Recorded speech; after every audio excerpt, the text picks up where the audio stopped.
Olá IPCA, hoje é quinta-feira, dia 21 de agosto de 2014. Nós estamos juntos há 725 dias lendo a Bíblia e hoje vamos ler no segundo livro das Crônicas, do verso 20 do capítulo 35 até o final do livro, verso 23 do capítulo 36. É basicamente a mesma história que nós já estudamos no dia de ontem, com a diferença que você também já deve estar ciente dela, de que no livro das Crônicas a perspectiva é um pouco posterior. Nós não sabemos quem escreveu o livro dos Reis, mas sabemos que o livro foi escrito para nos mostrar as razões pelas quais Israel e Judá posteriormente foram para o cativeiro. Então a preocupação do escritor de Reis é denunciar o pecado da nação e mostrar as lições que devem ser aprendidas com isso. O livro das Crônicas está preocupado em contar para a geração que vai voltar do cativeiro como foi que Deus abençoou a fidelidade quando existiu na história do reino de Judá. E o livro das Crônicas se preocupará, portanto, especificamente com o reino do sul, que ainda existia, levado ao cativeiro, mas que estava para retornar e que deveria olhar para o passado, para a fidelidade de Deus, para as promessas de Deus e assim encontrar esperança para refazer a vida nacional.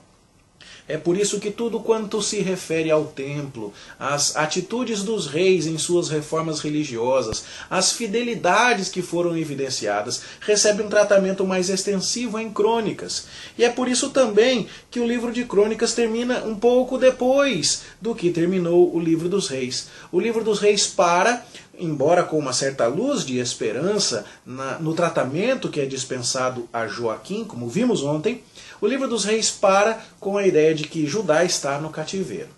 E então está se cumprindo a sentença de Deus. Já no caso do livro das Crônicas, a gente vê o decreto de Ciro para que o povo retorne e para que o templo seja reconstruído. E vemos Ciro se sentindo encarregado por Deus de promover essa reconstrução em Jerusalém. Nós já lemos em Isaías que isso estava profetizado. Ciro foi chamado por nome lá em Isaías. E agora está se cumprindo este fato. Portanto, o livro das Crônicas conta a mesma história com outro tipo de seleção. Selecionam-se mais os fatos relacionados a Judá, os fatos relacionados ao templo, os instrumentos musicais e tudo mais. E no geral, como aqui nos últimos tempos, dos 4 últimos reis de Judá, a história de por que foram para o cativeiro e a história do que deve ser lembrado para reconstruir a vida da nação, essas duas histórias se confundem bastante. Nós não vamos encontrar muitas diferenças entre o que escreveu o autor de Reis e o que escreve agora o autor das Crônicas. Certo? Então, o que a gente comentou para você no vídeo de ontem já mencionava um pouquinho do que estava escrito no livro das Crônicas e não temos informações adicionais para te fornecer no dia de hoje. Basta que você saiba que essa história foi contada em momentos diferentes na sua Bíblia por razões diferentes. Quando, num primeiro momento, está acontecendo a história, quem está falando em primeiro lugar com o povo é Jeremias.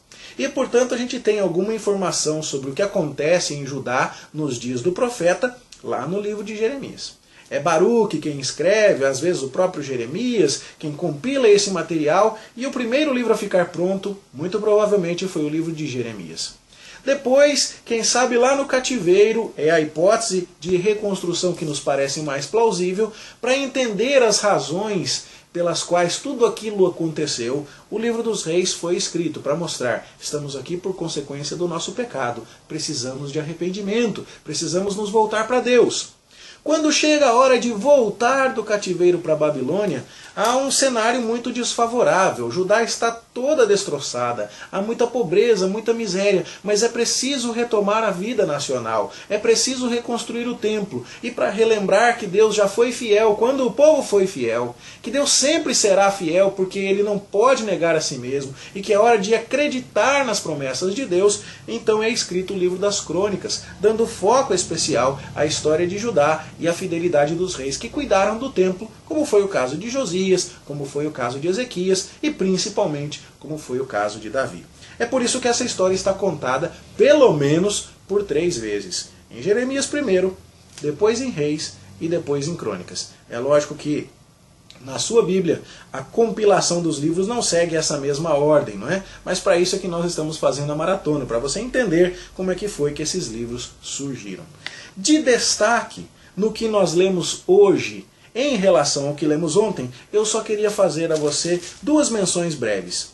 A primeira é que se narra no capítulo 35, e já nem lemos essa parte no dia de hoje, a Páscoa que Ezequias celebrou com muito mais detalhes do que se fala a respeito disso lá no livro dos Reis. E isso porque é esse tipo de informação que interessa ao cronista.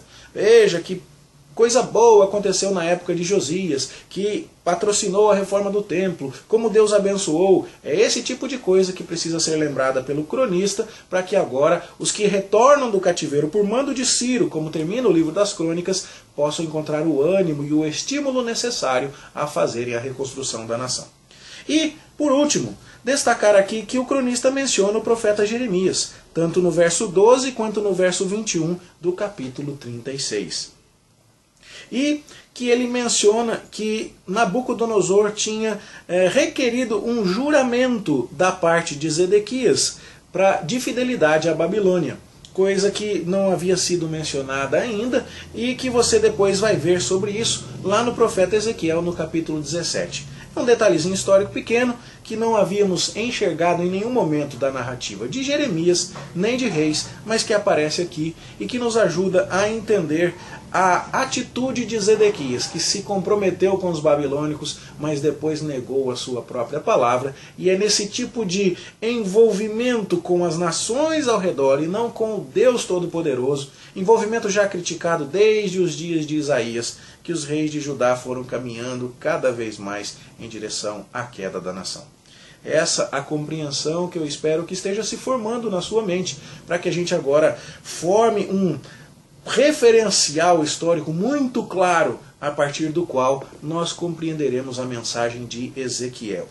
Amanhã, se Deus nos permitir, nós vamos ler o Salmo 137, que foi escrito por alguns dos cativos lá na Babilônia, para ver que tipo de dor, que tipo de angústia os judeus experimentavam cativos lá na Babilônia. E no sábado, se Deus nos permitir, vamos estudar a mensagem de Obadias. De posse destas informações aqui, você deve estar bem preparado para entender o contexto histórico deste pequeno, mas muito importante profeta. Bom estudo para você, boa leitura. Amanhã a gente se encontra aqui, se Deus quiser. Até lá.